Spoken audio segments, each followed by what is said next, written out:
সম্প্রতি আফগানিস্তান ও ভারতের সঙ্গে পূর্ণমাত্রার যুদ্ধের শঙ্কা জানিয়েছেন পাকিস্তানের প্রতিরক্ষা মন্ত্রী খাজা আসিফ। তিনি হুঁশিয়ারি দিয়ে বলেন, সব ধরনের পরিস্থিতির জন্য প্রস্তুত আছে ইসলামাবাদ। এর মধ্যেই পাকিস্তানের আফগান সীমান্তবর্তী খায়বার পাখতুনখোয়ায় নিরাপত্তা বাহিনীর ব্যাপক অভিযানে বেশ কয়েকজন জঙ্গি নিহত হয়েছেন। কুররম জেলায় টানা 2টি অভিযানে এসব জঙ্গিকে নির্মূল করা হয় বলে জানিয়েছে আইএসপিআর।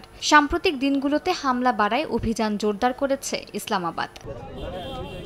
গেল কয়েক সপ্তাহে পাকিস্তানের বিভিন্ন অঞ্চলে নিরাপত্তা বাহিনীর সদস্য ও সরকারি কর্মকর্তাদের ওপর হামলা বেড়েছে। পাকিস্তানের দাবি, এসব হামলার পেছনে তেহরিক-ই-তালেবান পাকিস্তান নামের জঙ্গি গোষ্ঠীর সম্পৃক্ততা আছে। এবার জাতিসংঘের নিরাপত্তা পরিষদে ডেনমার্কের প্রতিনিধি সান্দ্রা জেনসেন জানিয়েছেন, টিটিপির প্রায় 6,000 যোদ্ধা রয়েছে। তিনি দাবি করেন, এই গোষ্ঠী তালেবান সরকারের কাছ থেকে অস্ত্র, সেনাসহ অন্যান্য সহায়তা পাচ্ছে। জেনসেন এও জানান, আফগানিস্তানের ভূখণ্ড ব্যবহার করেই পাকিস্তানে বহু হামলা চালিয়েছে টিটিপি।